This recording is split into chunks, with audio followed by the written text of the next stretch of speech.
आज की कहानी कहाँ ढूंढूं अपनी बच्ची को।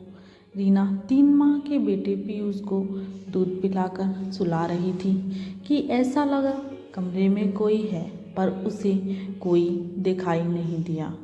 मन का धोखा समझ बेटे पीयूष को बिस्तर पर लिटा कर रीना बाहर आ गई। देखा तो 5 साल की बेटी नव्या के स्कूल से आने के समय से कुछ ज़्यादा ही समय हो चुका था। वो जल्दी से गेट के बाहर देखने गई, पर वहाँ कोई नहीं था।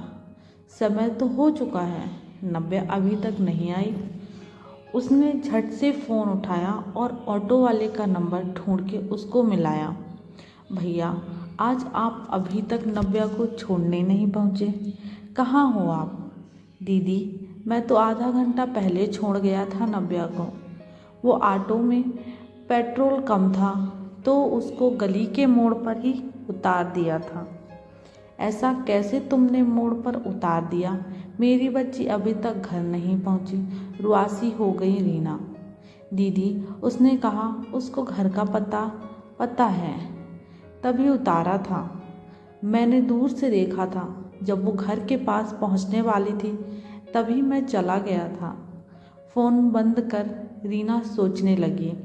आज पीयूष ने भी सोने में समय लगाया और मुझे भी समय का ध्यान नहीं रहा। कहाँ उसको हमेशा समय से पहले लेने पहुंच जाती थी।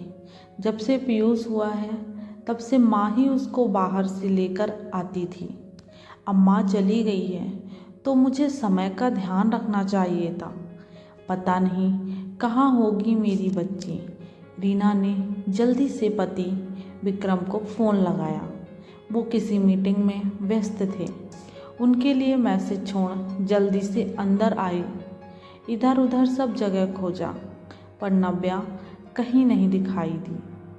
आजकल के हालात के बारे में सोच रीना का मन घबरा रहा था।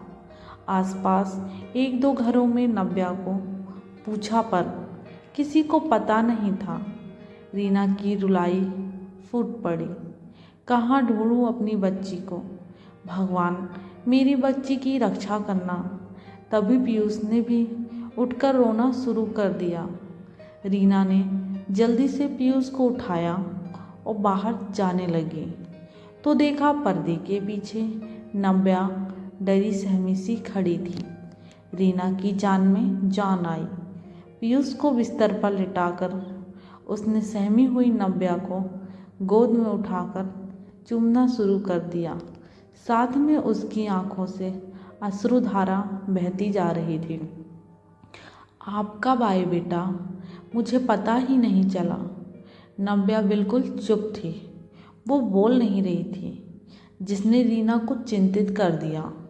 कहीं मेरी बेटी के साथ कुछ गलत तो नहीं हुआ, सोच रीना सिहर उठी।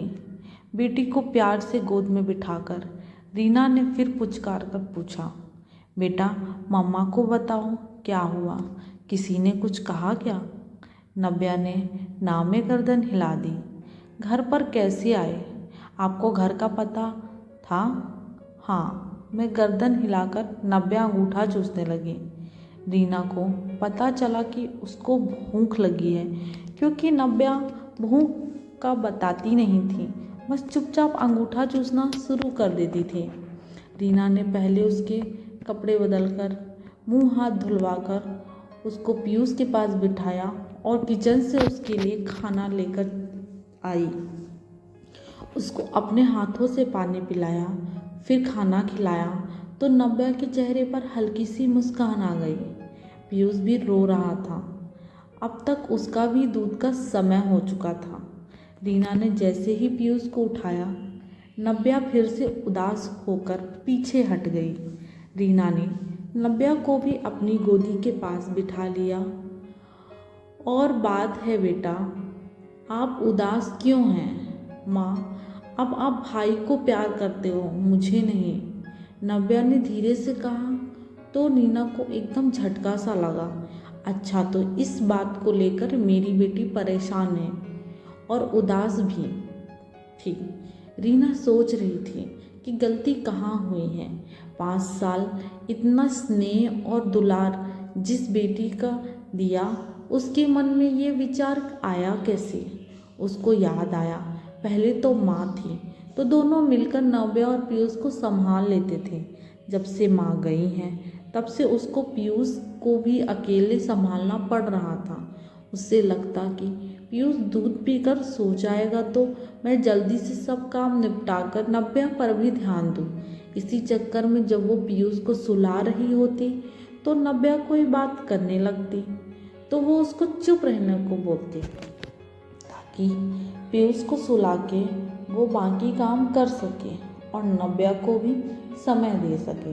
परंतु पीयूष की नींद इतनी कच्ची थी कि जरा सी आवाज़ से खुल जाती और रीना का काम वहीं रह जाता और वो नव्या का पूरा ध्यान न दे पाती। शायद इसी कारण नव्या के मन में डर बैठ गया था कि अब माँ पीयूष को ही प्यार करती है, मुझे नहीं।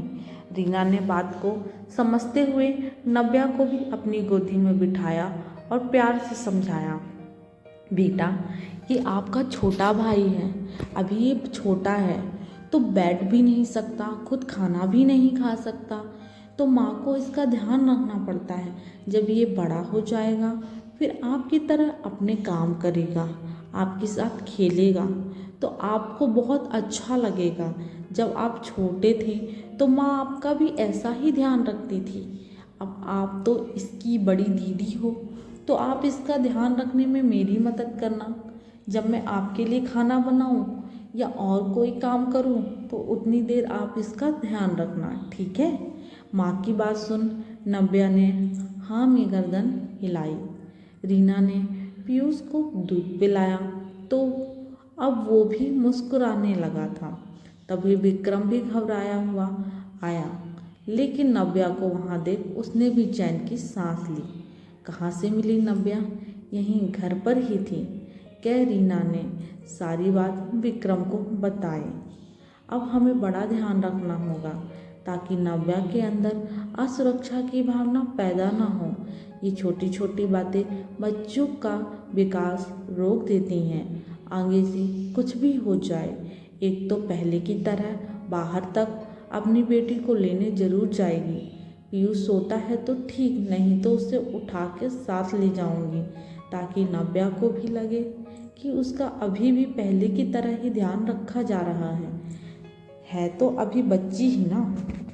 कल तक जिसकी इतनी केयर की हो, अचानक से अब केयर में कमी आ जाए तो बुरा लगना स्वाभाविक है, रीना ने धीरे से विक्रम से कहा। फिर उसने नव्या को कहा, नव्या बेटा आप भाई का ध्यान रखोगे? मैं आपके पापा को खाना डाल दूँ? हाँ माँ, आप पापा को खाना डाल दो, मैं भाई का ध्यान रखूँगी। और वो मुस्कुराकर पीयूष के पास बैठ ताली बजाकर उसको हंसाने लगी। दोस्तों, आपको ये कहानी कैसी लगी? अगर आपको ये वीडियो अच्छी लगी तो प्लीज़ लाइक शेयर सब्सक्राइब कर दीजिए। Thank you for watching.